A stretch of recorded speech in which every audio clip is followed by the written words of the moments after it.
احمد صلی وسلم علی رسولہ الکریم، اما بعد، اعوذ باللہ السمیع العلیم من الشیطان الرجیم، بسم اللہ الرحمن الرحیم۔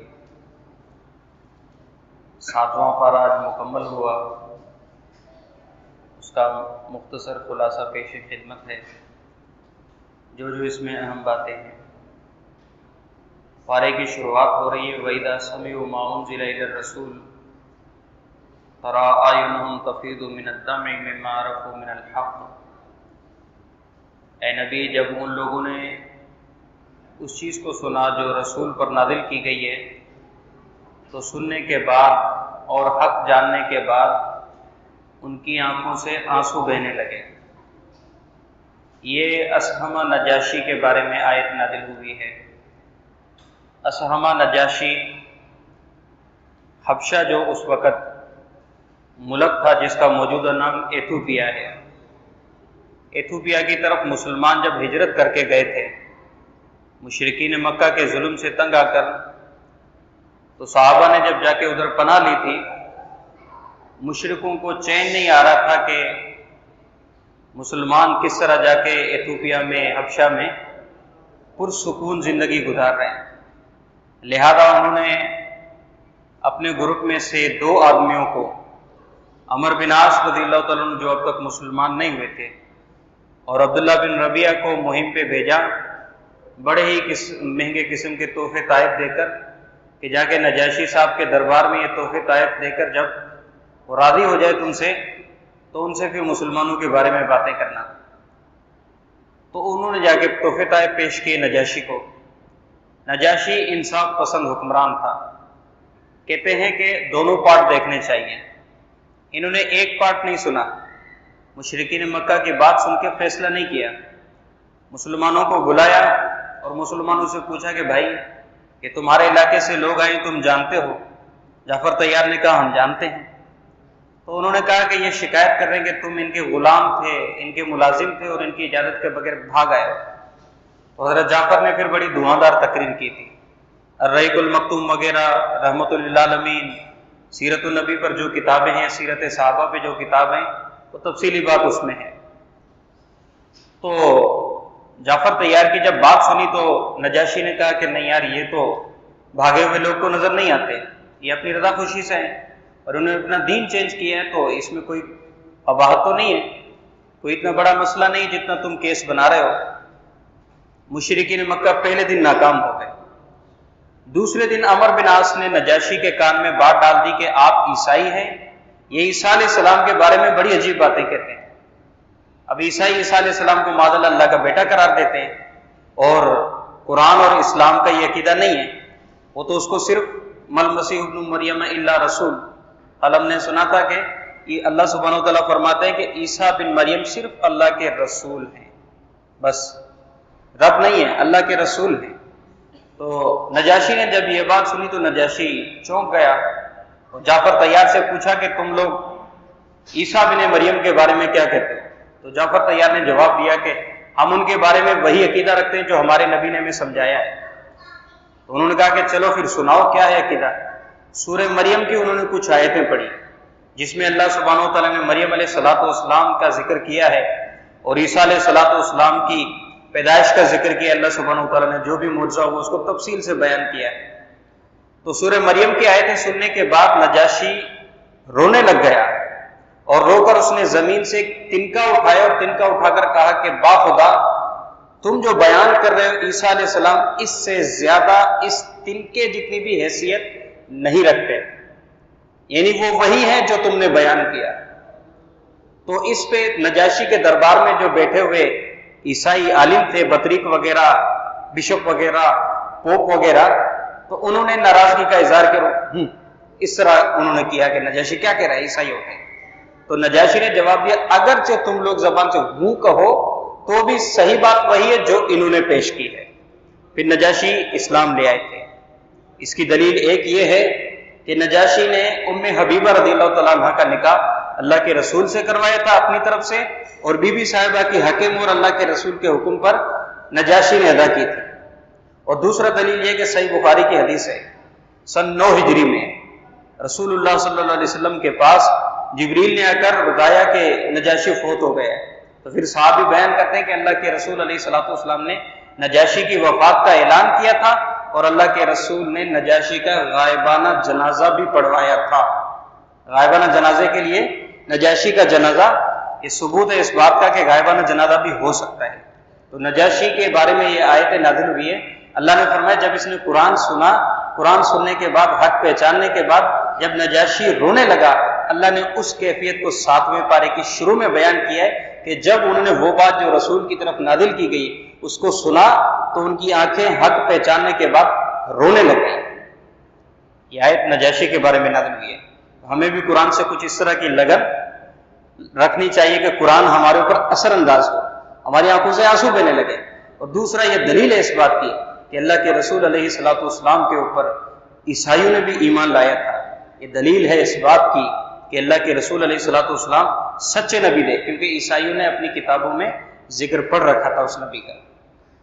آگے اس بارے میں اللہ سبحانہ و تعالیٰ قسم کا کفارہ بیان کرتے ہیں۔ ایک آدمی اگر قسم اٹھا لے اور قسم کو پورا نہ کرے تو پھر وہ کیا کرے اس کے لیے؟ اللہ سبحانہ و تعالیٰ نے پھر اس کے کفارے بیان کیے ہیں۔ نمبر 1 اللہ فرماتے ہیں کہ 10 مسکینوں کو کھانا کھلانا ہے۔ وہ کھانا جو آپ گھر پہ خرچ کرتے ہیں نا کھانے کے لیے، راشن کے لیے، اس رقم کا جو درمیانہ جو حصہ بنتا ہے، وہ درمیانہ درجے کی جو رقم ہے وہ ان 10 مسکینوں کے کھانے پہ آپ خرچ کریں، یعنی نہ زیادہ اچھا ہو اور نہ زیادہ ہی گیا گزرا۔ جس طرح آپ کی حیثیت ہے نارمل قسم کا کھانا 10 مسکینوں کو کھلائیں، یا پھر آپ 10 مسکینوں کو کپڑے پہنائیں، یعنی 10 مسکینوں کو 10 سوٹ لے کر دیں۔ یا پھر تیسری بات یہ ہے کہ غلام کو آزاد کرو۔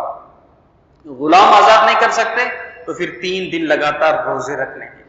اسلام کے جو بھی آپ کفارے پڑھیں گے نا، کفارے میں آپ کو خدمت انسانیت کی بڑی باتیں ملیں گی۔ 10 مسکینوں کو کھانا کھلانا، 10 مسکینوں کو کپڑے پہنانا، غلاموں کو آزاد کروانا۔ لوگ نا خدمت پہ بھاشن بڑے دیتے ہیں، اسلام نے الحمدللہ خدمت کر کے دکھائیے اور سمجھا کر دکھائیے۔ اللہ کے رسول علیہ الصلوۃ والسلام نے نظر، آدمی اگر نظر مان لے کہ اگر اللہ نے میرا یہ کام پورا کر لیا تو پھر میں یہ کروں گا، اگر وہ نظر پوری نہیں کر پاتا، کام ہو گیا نظر پوری نہیں کر پایا، تو نظر کا کفارہ بھی یہی ہے۔ رسول اللہ صلی اللہ علیہ وسلم کا فرمان ہے کفارۃ النذر کفارۃ الیمین، اور میں کہ نظر کا کفارہ قسم والا کفارہ ہی ہے۔ جو قسم کے کفارے میں آپ ادا کریں گے وہی نظر کے کفارے میں ادا کریں گے۔ رسول اللہ صلی اللہ علیہ وسلم نے غیر اللہ کی قسم اٹھانے سے منع کیا ہے۔ قسم کا ذکر آیا ہے تو پھر غیر اللہ کی قسم اٹھانے سے اللہ کے رسول نے منع کیا ہے۔ صحیح مسلم کی سنن ابو داؤد کی حدیث ہے، اللہ کے رسول علیہ الصلوۃ والسلام نے فرمایا من حلف عن غیر اللہ فقد اشرک، کہ جس آدمی نے غیر اللہ کی قسم اٹھا لی تو یقیناً اس نے شرک کیا ہے، اور شرک قابل معافی جرم نہیں ہے۔ ہمارے معاشرے میں ماں باپ کے بڑے قسم اٹھائے جاتے ہیں۔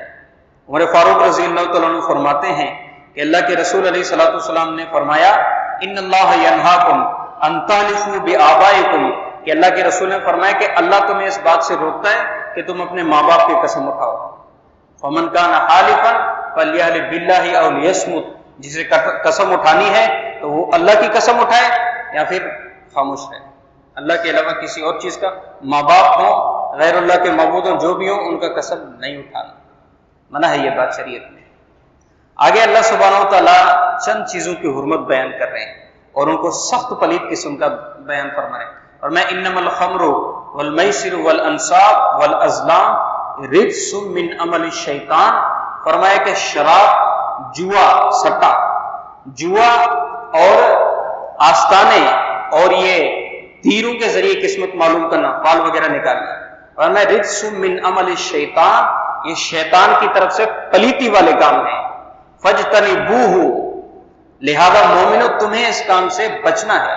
یہ 4 چیزیں جو اللہ نے بیان کی ہیں، شراب، جوا، آستانے اور تیروں کے ذریعے قسمت معلوم کرنا، فال وغیرہ، اللہ سبحانہ وتعالیٰ نے اس چیز سے منع کیا ہے، رکنا چاہیے اس چیز سے۔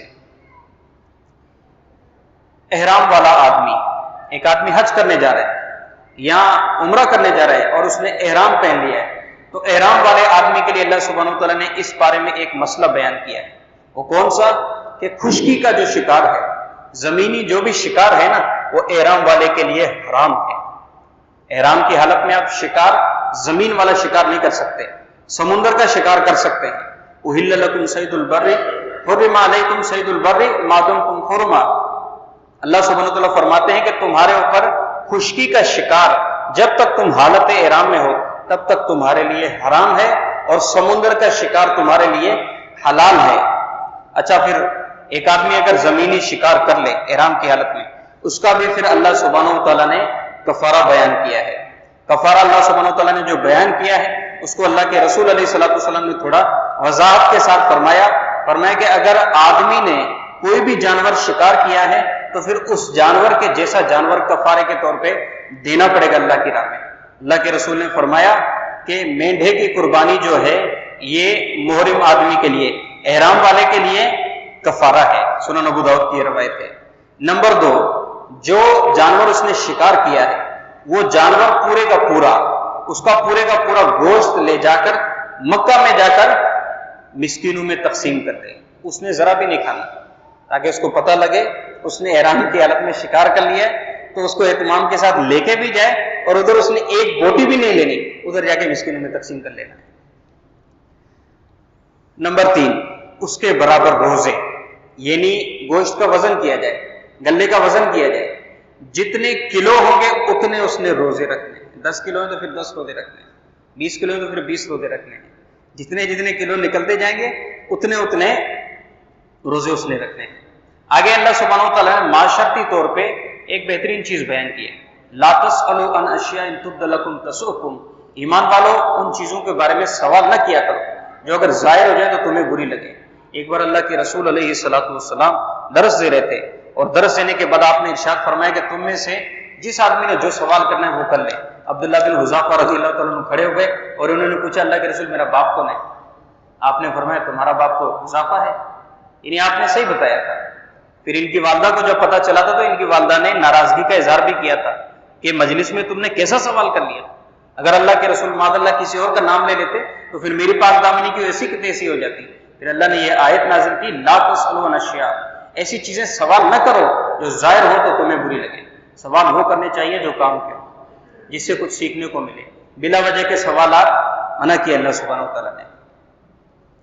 آگے اللہ سبحانہ وتعالیٰ نے ایک توحید کے حوالے سے ایک چیز بیان کی ہے، ما جعل اللہ من بحیرۃ ولا حامۃ، اللہ سبحانہ وتعالیٰ نے وہ جانور جو مشرکین مکہ، تفصیل اس کی قرآن میں ہے، کوئی پڑھنا چاہے تو پڑھ لے، میں صرف اس میں سے جو مسئلہ نکل رہا ہے وہ سمجھاؤں گا کہ مشرکین مکہ بتوں کے نام پہ جانور چھوڑا کرتے تھے۔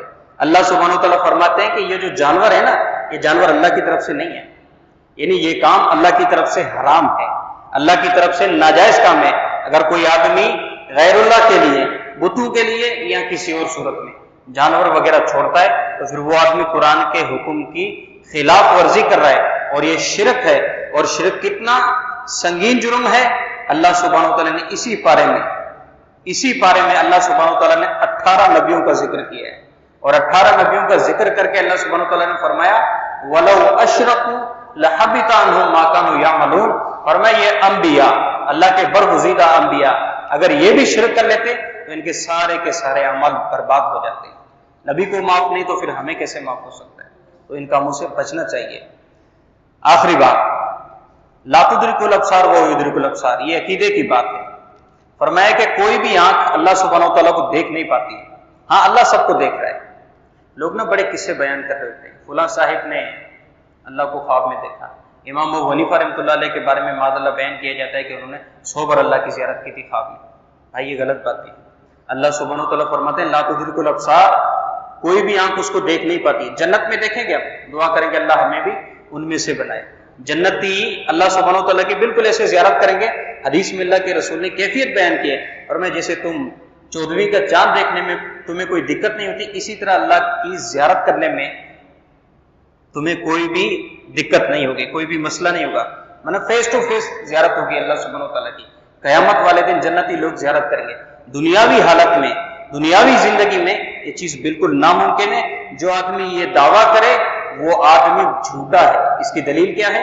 صحیح بخاری کی حدیث ہے، امی جان عائشہ رضی اللہ عنہا ارشاد فرماتی ہیں من حدثک ان محمدن قد رأى ربہ فقد کذب، بی بی صاحبہ فرماتی ہیں جو آدمی تمہیں یہ بات بیان کرے کہ محمد صلی اللہ علیہ وسلم نے اللہ کو دیکھا ہے تو پھر اس آدمی نے جھوٹ بولا ہے۔ جب اللہ کے رسول نہیں دیکھ سکتے دنیاوی زندگی میں تو پھر یہ جو بیٹھ کے قصے بیان کرتے ہیں ان کی پھر کیا حیثیت ہے۔ اللہ سبحانہ و تعالیٰ سے دعا ہے کہ اللہ سبحانہ و تعالیٰ سمجھنے اور عمل کرنے کی توفیق عطا فرمائے۔